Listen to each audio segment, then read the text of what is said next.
فرش التراب يضمني وهو غطاء.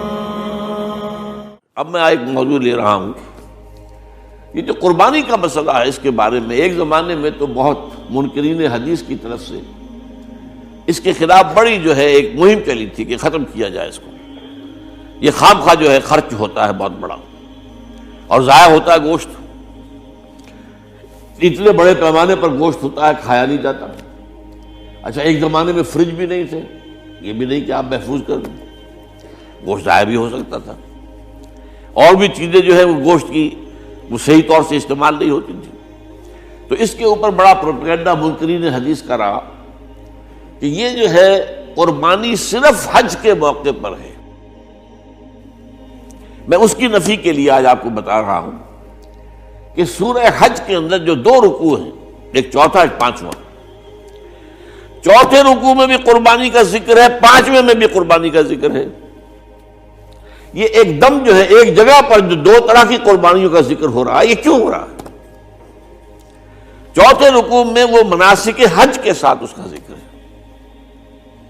وہاں جو فرمایا گیا لِيَشْهَدُوا مَنَافِعَ لَهُمْ وَيَذْكُرُوا اسْمَ اللَّهِ عَلَىٰ مَا رَزَقَهُم مِّن بَهِيمَةِ الْأَنْعَامِ فِي أَيَّامٍ مَّعْلُومَاتٍ عَلَىٰ مَا رَزَقَهُم مِّن بَهِيمَةِ الْأَنْعَامِ فَكُلُوا مِنْهَا وَأَطْعِمُوا الْبَائِسَ الْفَقِيرَ. وہاں پہ قربانیاں دو، پھر اللہ کا نام لو ان جانوروں پر جو اللہ نے تمہیں عطا کیے ہیں، ان جو معین دنوں کے اندر دو، فی ایام معلومات، اور پھر اس میں سے خود بھی کھاؤ. اور جو ہے جو جیسے صدقہ کا گوشت ہوتا ہے وہ نہیں ہے، وہ قربانی کا گوشت ہے، اس میں سے آپ خود بھی کھائیں اور غرباء کو کھلائیں، غریبوں کو دیں، مساکین کو دیں. تو یہ پورا حکم آ چکا ہے چوتھے رکوع کے اندر. پانچواں رکوع پورا کا پورا جو ہے وہ عید الاضحیٰ پر ہے میرے نزدیک. یہی حکمت صوم کے بارے میں ہے کہ وہاں جب ایک حکم تکرار کر کے آیا کہ پہلے فرما دیا گیا فَمَنْ كَانَ مِنْكُمْ مَرِيضًا أَوْ عَلَىٰ سَفَرٍ فَعِدَّةٌ مِّنْ أَيَّامٍ أُخَرَ، اگر بیمار ہو کوئی اور یہ یا کہ سفر پر ہو تو وہ تعداد دوسرے دنوں میں پوری کرے. پھر کیا وجہ دوبارہ آ رہا ہے؟ شہر رمضان الذی انزل فیہ القرآن ھدی للناس وبینات من الھدی والفرقان فمن شہد منکم الشہر فلیصمہ ومن کان مریضا او علی سفر فعدۃ من ایام اخر. کیوں؟ یہ تو ادبی اعتبار سے یہ کلام کا عیب شمار ہوتا ہے، تکرار بلا کسی سبب کے، نہیں سبب کے بغیر نہیں. وہاں کیا تھا؟ وہاں ان دو رعایتوں کے ساتھ تیسری بھی شامل تھی کہ اگر صحیح ہو اور مقیم ہو پھر بھی روزہ نہ رکھو تو ایک مسکین کو کھانا کھلا دو. یہ رعایت ختم ہوئی ہے رمضان کے روزے کے ساتھ. اب رکھنا پڑے گا روزہ، اور اگر بیمار ہو یا سفر پر ہو تو ٹھیک ہے دوسرے دنوں میں پورا کرو، پورا کرنا لازم ہے اس کا. تو یہ چیز جو ہے یہ در حقیقت کسی وجہ سے ہوتی ہے. بالکل یہی بات ہے سورہ حج کے چوتھے رکوع کے اندر وہ جو قربانی ہے حج کے ساتھ اس کا ذکر آ چکا. اب سنیے یہ جو آ رہا ہے، فرمایا وَلِكُلِّ أُمَّةٍ جَعَلْنَا مَنْسَكًا، ہر امت پر ہم نے ایک جو ہے قربانی کا معاملہ نازل وہ جو ہے فرض کیا ہے. میں نے چونکہ آج شروع میں کہا تھا کہ صوم اور حج میں کچھ مشابہتیں ہیں. دیکھیے صوم کا حکم بھی آیا تھا تو کس طور سے آیا تھا؟ یا ایھا الذین آمنوا کتب علیکم الصیام کما کتب علی الذین من قبلکم لعلکم تتقون. اہل ایمان تم پر روزہ رکھنا فرض کیا گیا جیسے کہ فرض کیا گیا تھا ان پر جو تم سے پہلے تھے.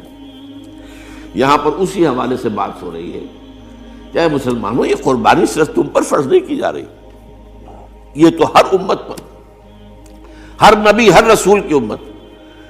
وَلِكُلِّ أُمَّةٍ جَعَلْنَا مَنْسَكًا لِيَذْكُرُوا اسْمَ اللَّهِ عَلَيْهَا، تاکہ وہ نام لیں اللہ کا، عَلَىٰ مَا رَزَقَهُم مِّن بَهِیمَةِ الْأَنْعَامِ، جو کچھ اللہ تعالیٰ نے انہیں رزق دیا ہے.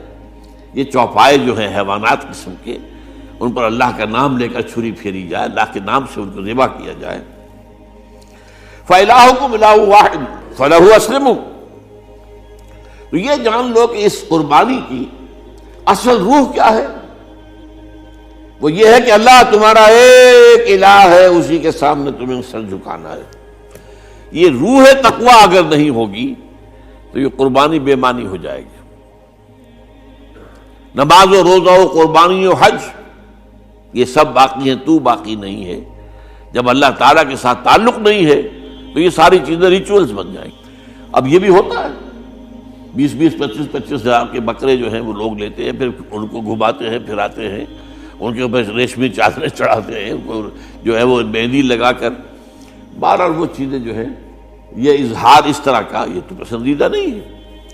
تو یہ تو لوگوں کو دکھانے کی بات ہے اور اپنے پیسے کی جو ہے اپنی دولت کے اظہار کا ایک ذریعہ ہے، لیکن یہ کہ بہرحال قربانی انسان کرے اور یہ کہ اس کے اندر روح جو ہے تقویٰ کی وہ موجود ہوگی۔ فَإِلَٰهُكُمْ إِلَٰهٌ وَاحِدٌ فَلَهُ أَسْلِمُوا وَبَشِّرِ الْمُخْبِتِينَ، اور اے نبی ان لوگوں کو بشارت دے دیجئے کہ جو اللہ کے سامنے جھکے رہتے ہیں، خشوع اور خضوع کی شکل اختیار کرتے ہیں۔ الَّذِينَ إِذَا ذُكِرَ اللَّهُ وَجِلَتْ قُلُوبُهُمْ، وہ لوگ کہ جب اللہ کا نام لیا جائے تو ان کے دل لرز اٹھتے ہیں۔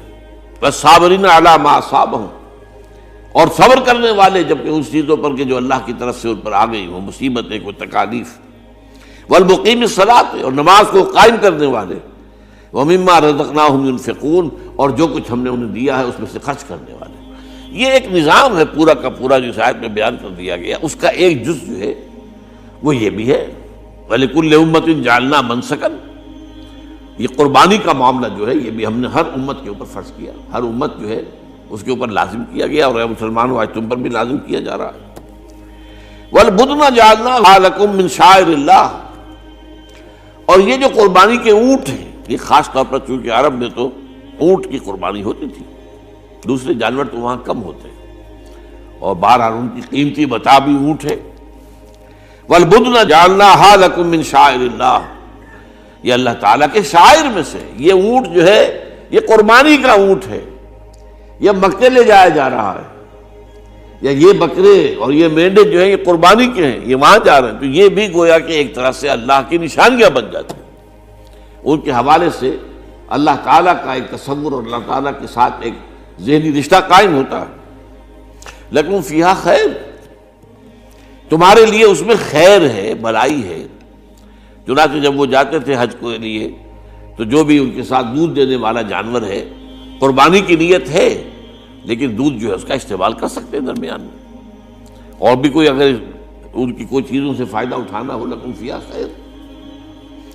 فاذکروا اسم اللہ علیہا، تو اب ان کا اللہ کا نام لو اس کے اوپر، صواف، صفیں باندھ کر وہ اونٹ کھڑے ہوتے ہیں اور ان کو نحر کیا جاتا ہے۔ آپ کو معلوم ہے ذبح نہیں ہوتا اونٹ، اتنا بڑا جانور ہے، گردن کتنی موٹی ہے، اس کا ذبح کرنا بڑا مشکل ہے۔